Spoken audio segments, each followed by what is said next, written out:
Hello everybody and welcome to another episode of Micks Mowers. In today's episode we're going to take a little look at the Ransomes Marquis again. This time we're going to be doing the front spindle, the front roller, because my rollers are pretty much smashed and non-existent. So I found a company on eBay that do rollers for all types of cylinder mowers, and you've got a choice of about 3 or 4 different types of hardwood timber you can choose from.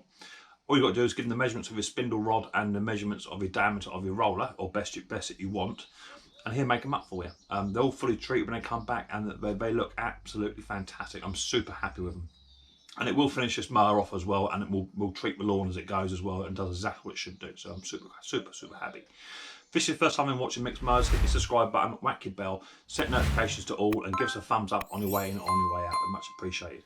So without further ado, let's get down and dirty. Let's check out these front rollers for the Ransomes Marquis.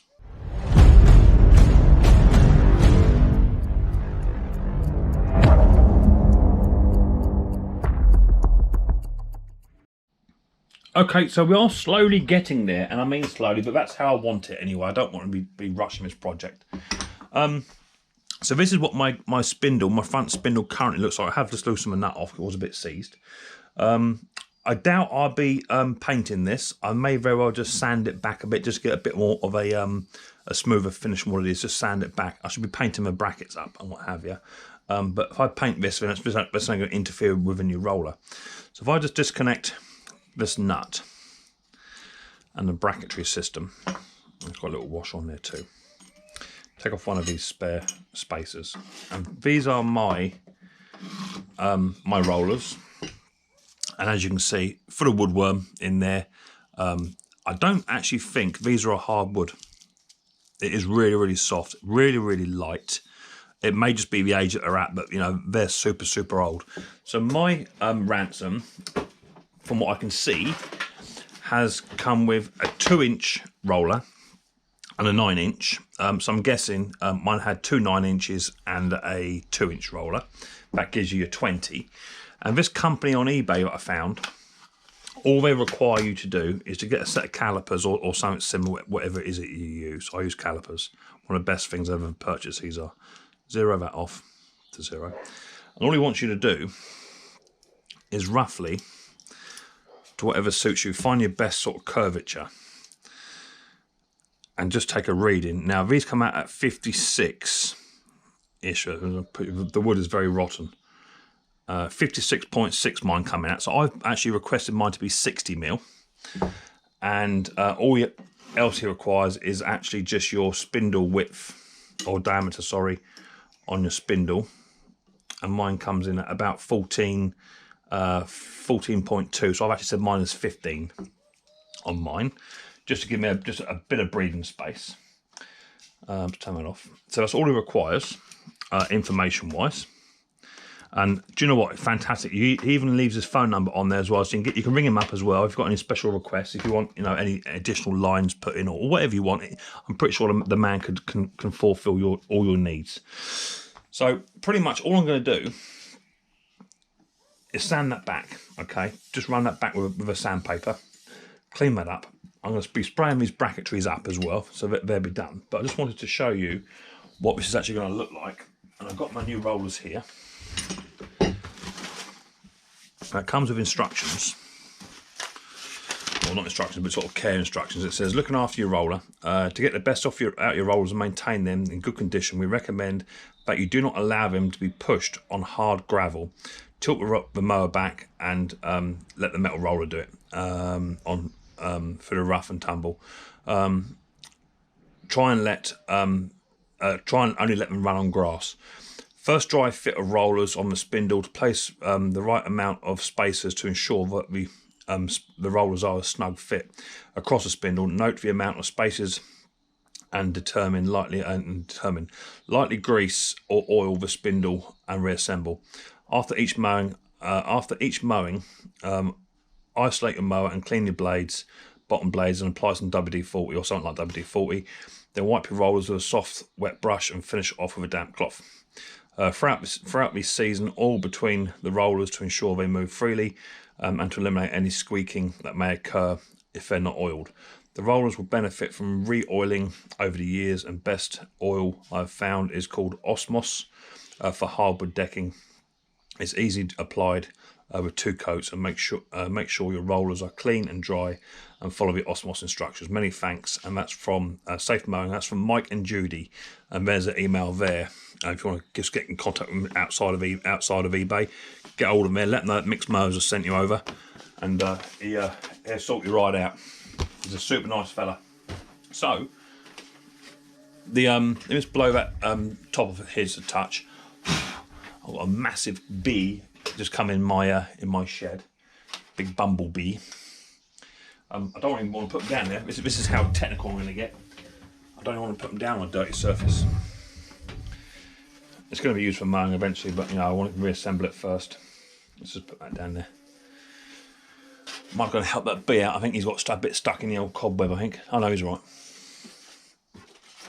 And he's a big old bumblebee though. It's massive. So, can you hear it buzzing? Let me go and assist the old bee. He's stuck in here. That's better. Not your bumblebee getting caught up in cobwebs. I like your bumblebees. So that's what I've ordered. 2 9-inch rollers and a 2-inch. Let's just double check his dimensions. See how far off he is. I'm not critical. Just want to double check how far it's come. Zero that off. And what did I say? 15mm internal, didn't I? He's coming in at 15.1, 15.2 give or take. Do you know what? It's 15.1. That's fantastic. It'll do. Absolutely brilliant. So, all we're going to do is dry fit the rollers like he said. That's going to go onto there. There is a washer at the end of this, which will need to be have a spacer put on it. Then the centre roller. And then the outside roller. A little bit of overlap, enough just to get a washer on there. I might even be able to get a washer on the other 2 as well, possibly. We shall see. I think I might just get away with 1. That way they'll all move independently. So how nice does that look? Oh, it's proper. So super happy with that. So what we're going to do is put these back in the box for now, and they do still feel a little bit tacky, but it's just the old stuff he's put on there. So I dare say we want a bit more time just to harden off. All I want to do now is sandpaper this rod off, so it brings it back to its natural sort of condition. I'll try and get that off if I can, because I want to spray the end bracketry systems up, and the bolts I want to have to be silver, so it will time with the rest of the mower. So let me get that sanded back, and I'll come back in 2 ticks. Okay, so now I've sanded down the spindle and give the little tiny brackets a bit of a spray to it. Unfortunately, this is going to just scratch the paint slightly because it's just nature of the beast putting it into the machine. This is going to be a working machine after all, so I'm not overly concerned. I've got some washers that the gentleman's given me here, and one does seem to be a lot thinner grade than the other. Only one, just that one there. So what I'm going to do with this one is I'm going to put one on the end, put a 9-inch roller in, and before I do that, I just want to get some 3-in-1 or something similar just to run on that shaft. Now this may have to come back off once the blade turns up, so I just want to try and fit it just to see what it looks like. A bit more oil.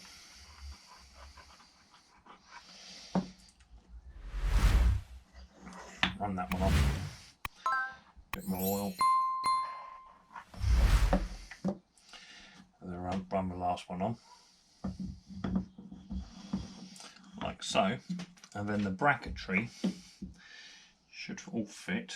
I get this bracket here, and it's going to go that way around like so, like that. And I just got to put the nut on the end of this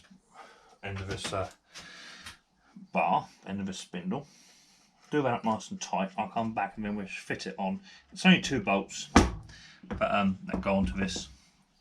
Just here and here. One's your height adjustment, and one's just a standard bolt. So let me get this done up, and I'll come back.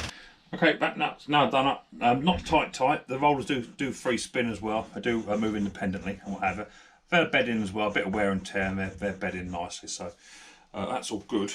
And now, let me get this right. It's got to go in this way. So I slide it into the machine and then bring it back. It's going to be a bit of a tight fit because obviously this does help square the machine up also. That goes into there. That drops down ever so slightly to about there. And get one of the rounded bolts. It's two different types, which I've sprayed off as well, so they look nice and silver. And one will be encapsulated. Got a little tiny rivet on the top which sits inside there. Little tiny washer here, which goes on top. That goes through. So I've painted them all silver, so it all tries to tie in. I may have to go back and just tidy it up with a little bit of silver paint on a brush at some point. But we shall see. Little washer on there.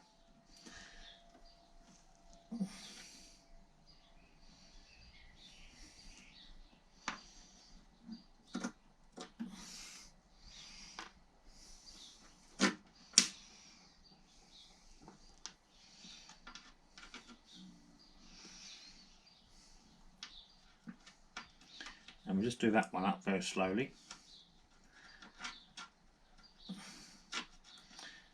So this is the downside to when you're painting stuff, is that inevitably the paint will get scraped.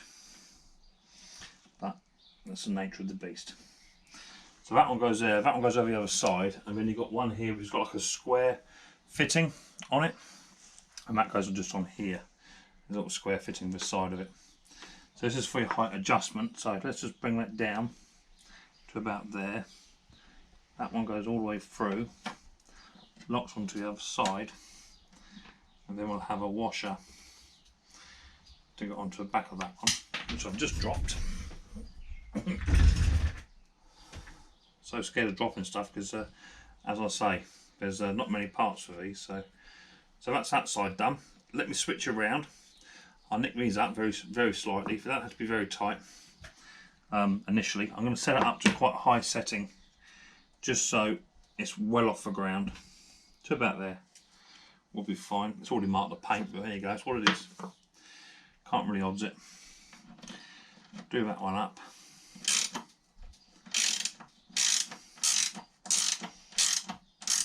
To about there.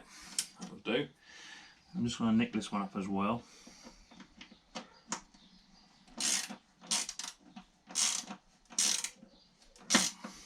As I say, this may have to be removed for when I get the blade done, but we shall see. Let me swing around and then we'll put the bolts on the other side. Around the other side of the machine now, and I've got the normal bolt, which I'm going to put the nut on the inside again. Push that through, and the painted nut the other side.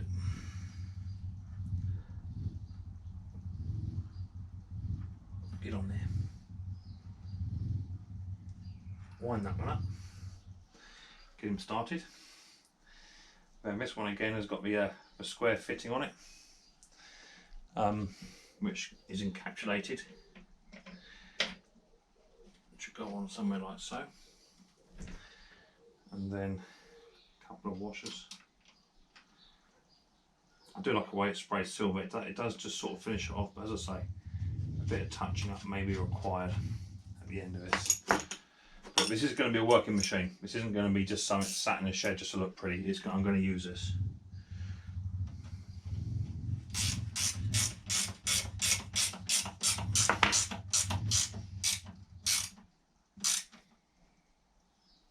Do that one up.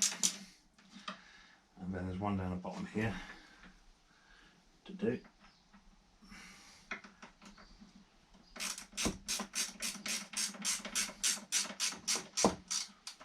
This paint is still very soft anyway. It's not fully. I don't like that. I'm going to put a washer on there as well. I've got a washer here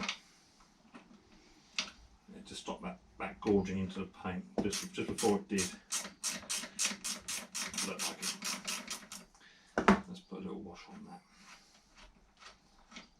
just stop all that going on. I've got a washer there. Let's put a wash on it. It just stop all that gorging going on. In fact, I'm going to change it over and put one of my ones on it. It's quite a big hole that is. That's got a bridge. Sorry for my arm bending away, but I need to sort of get in here and do it. That's a bit better. I'm happy with that.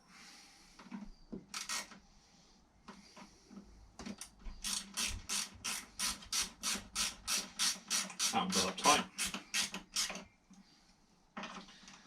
Now it's not going to smack the paint up. That's better. Well, that's on. Okay. Those washers I keep. It says the roller will now spin. It's got to spin freely. Have a little look. Look at that. Isn't that a thing of beauty? And they stop as well. And hover, which is good. So yeah, super happy with that. That looks quite nice, eh? Don't look quite pretty. So now once the blade comes back, it's up here at the moment. It's got to be sent off. That'll be this week. That's going away, but I can't send it away until I get my new back blade cutter, which is coming. I've got another little piece to fit here, which slides inside the machine, and that will then, a bit carefully here because that should bend, that should move upwards without it snapping. There it goes. That will then slide into there, and that will hook onto that when the blade comes back. It should fit better than that. Mine in threads. That's it. That's it. And that will then go back onto there. And that will then sit on the back of the cylinder and bolt onto the back of the cylinder. There's two holes here for it to sit on there. So that stops the roller from catching and all the dirt going into the back of the roller. But I can't fit that until a part turns up. Telephone's ringing. So the customer wants to come on in and have his blade sharpened up, which is cool. So yeah, all in all, that's actually looking quite nice now with the rollers on it. As I say, all runs. Oh, Mrs. P's here. Hello, Mrs. P. Oh, hello, tips up. That all now does what it should do. It's a bit out of weight because obviously it hasn't got the cylinder in it. Once the cylinder's in there, it'd be good as gold. So got a bit of touch up to do where I have knocked it, but that's going to happen. But front rollers now fitted.